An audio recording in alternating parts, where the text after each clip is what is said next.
avec Morgane, nous allons avoir le plaisir de vous jouer 5 extraits issus des comédies emblématiques de Molière.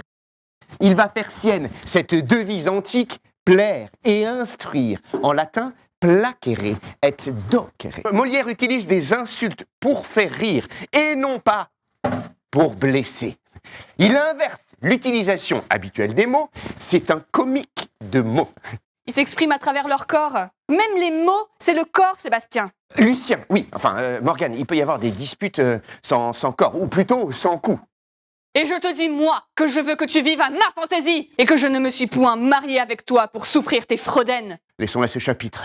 Il suffit que nous savons ce que nous savons et que tu fus bien heureuse de me trouver. Bien heureuse de te trouver, mais qu'appelles-tu bien heureuse de te trouver?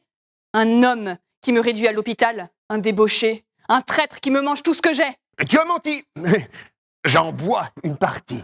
Qui me vend pièce à pièce tout ce qui est dans le logis, qui m'a ôté jusqu'au lit que j'avais.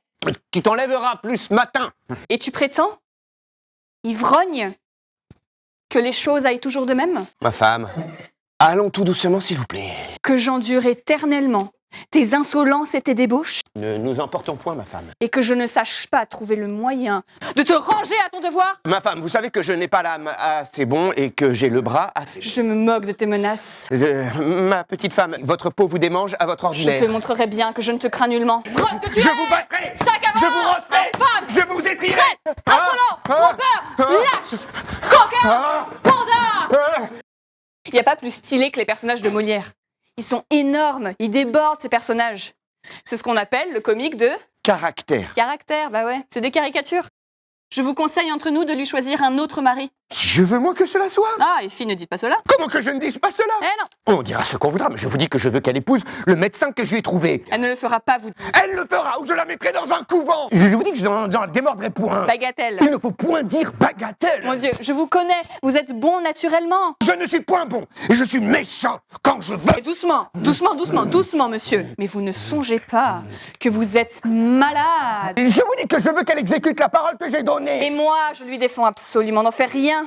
Où est-ce donc que nous sommes et quelle audace est-ce là, une coquine de servante, de parler de la sorte devant son maître? Quand un maître ne songe pas à ce qu'il fait, une servante bien sensée est en droit de le redresser. Insolente. Il faut que je t'assomme. Il est de mon devoir de m'opposer aux choses qui vous peuvent déshonorer. Viens là, viens que je t'apprenne à Je parler. m'intéresse comme je dois, à ne vous point laisser faire de folie. Pandarde, Je ne consentirai jamais à ce mariage. Carogne. Je ne veux point qu'elle épouse votre combat diaphorus et elle m'obéira plutôt qu'à vous. C'est vrai que depuis que je suis tout petit, les quiproquos chez Molière me font hurler de rire.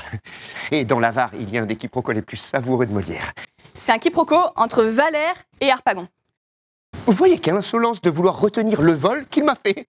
Appelez-vous cela un vol? Si je l'appelle un vol, un trésor comme celui-là. Oh, je vous prie de croire au moins que, s'il y a du mal, ce n'est que moi qu'il faut en accuser, et que votre fille, en tout ceci, n'est aucunement coupable. Je le crois bien, vraiment. Il serait fort étrange que ma fille eût trempé dans ce crime. Mais je veux avoir mon affaire, et que tu me confesses en quel endroit tu me l'as enlevée. Moi, je ne l'ai point enlevée, et elle est encore chez vous? Oh, ma chère Gazette, elle n'est point sortie de ma maison. Mais non, monsieur. Et dis-moi donc, tu n'y as point touché. Y toucher? Ah, vous lui faites tort, aussi bien qu'à moi. Et c'est d'une ardeur toute pure et respectueuse que j'ai brûlé pour elle. Brûlé pour ma cassette? Elle est trop sage et trop honnête pour cela. Ma cassette trop honnête? Tous mes désirs se sont bornés à jouir de sa vue. Et rien de criminel n'a profané la passion que ses beaux yeux m'ont inspirée. Les beaux yeux de ma cassette. Il parle d'elle comme un amant d'une maîtresse. Dans Le Médecin volant, comme toujours, Molière ne se contente pas que de faire rire, il dénonce aussi. Par exemple, ici, il dénonce les médecins de son époque, ceux qui se proclament médecins à tout bout de champ, avec un langage incompréhensible. Ce n'est pas lui qui est malade, c'est sa fille. Il n'importe, le sang du père et de la fille ne sont qu'une même chose, et par l'altération de celui du père, je puis connaître la maladie de la fille. Mais d'accord, monsieur Gorgibus, y aurait-il moyen de voir de l'urine de l'égrotante? Qu'est-ce que c'est? Vous vouliez jouer ce Ganarelle? Oui. Eh bien, assumez, finissez la scène. Voilà de l'urine qui marque grande chaleur, grande inflammation dans les intestins.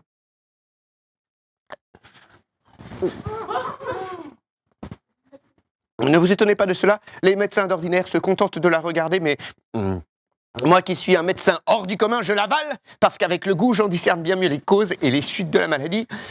Mais à vous dire la vérité, il y en avait trop peu pour asseoir un bon jugement. Qu'on la fasse encore pisser! Oh, bah j'ai bien eu de la peine à la faire pisser. Elle ne peut pas pisser davantage. Voilà bien une pauvre pisseuse que votre fille. Il faudra bien que je lui ordonne une potion pissative.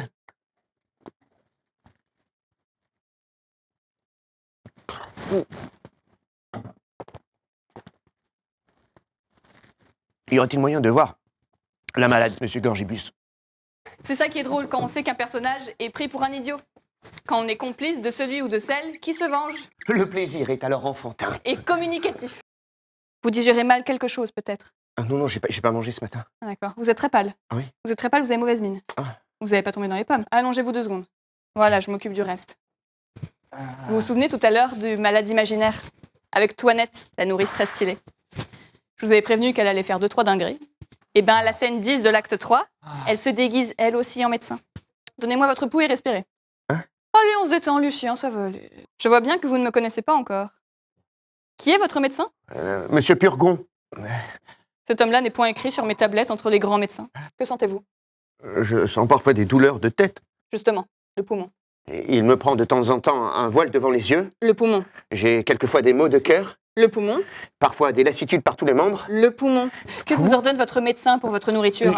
Il m'ordonne du potage. Oh, ignorant. De la volaille. Ignorant. Du veau. Et surtout de boire mon vin fort trempé. Ignorantus, ignoranta, ignorantum. Oh. Il faut boire votre vin pur. Et pour épaissir votre sang, qui est trop subtil, il faut manger de bon gros bœuf, de bon gros porc, de bon fromage de Hollande, du gruau et du riz, et des marrons et des oublis pour coller et conglutiner. Dans cette scène, je fais croire à mon maître, Géronte, que son fils a été kidnappé par un mec sur un bateau. Ok? Tout ça dans le seul but de lui prendre toute sa thune. C'est une tromperie. Il y a du comique de situation, il y a du comique de répétition, il y en a pour tous les goûts. Va-t'en, Scapin. Va-t'en dire à ce Turc que je vais envoyer la justice après lui. Mais la justice en pleine mer, vous moquez-vous des gens? Oui, que diable allait-il faire dans cette galère? Une méchante destinée conduit quelquefois les personnes. Il faut, Scapin. Il faut que tu fasses ici l'action d'un serviteur fidèle. Quoi, monsieur? Que tu ailles dire à ce Turc qu'il me renvoie mon fils et que tu te mets à sa place, le temps que j'ai amassé la somme qu'il demande. Eh, monsieur, songez-vous à ce que vous dites, et vous figurez-vous que ce Turc ait si peu de sens que d'aller recevoir un misérable comme moi à la place de votre fils? Mais quel diable allait-il faire dans cette galère? Il ne devinait pas ce malheur. Songez, monsieur, qu'il ne m'a donné que 2 heures. Tu dis qu'il demande 500 écus. 500 écus. N'a-t-il point de conscience? Vraiment. Que diable allait-il faire dans cette galère? Il est vrai, mais quoi? N'est-ce pas 400 écus que tu dis? Non, 500 écus. 500 écus? Oui. Mais que diable allait-il faire dans cette galère? Cette galère lui tient au cœur. Va vite racheter mon fils. Oui, monsieur. Mais tu diras à ce Turc que c'est un scélérat. Oui. Un infâme! Oui. Un homme sans foi, un voleur! Laissez-moi faire. Et que si je l'attrape, je saurai me venger de lui! Oui.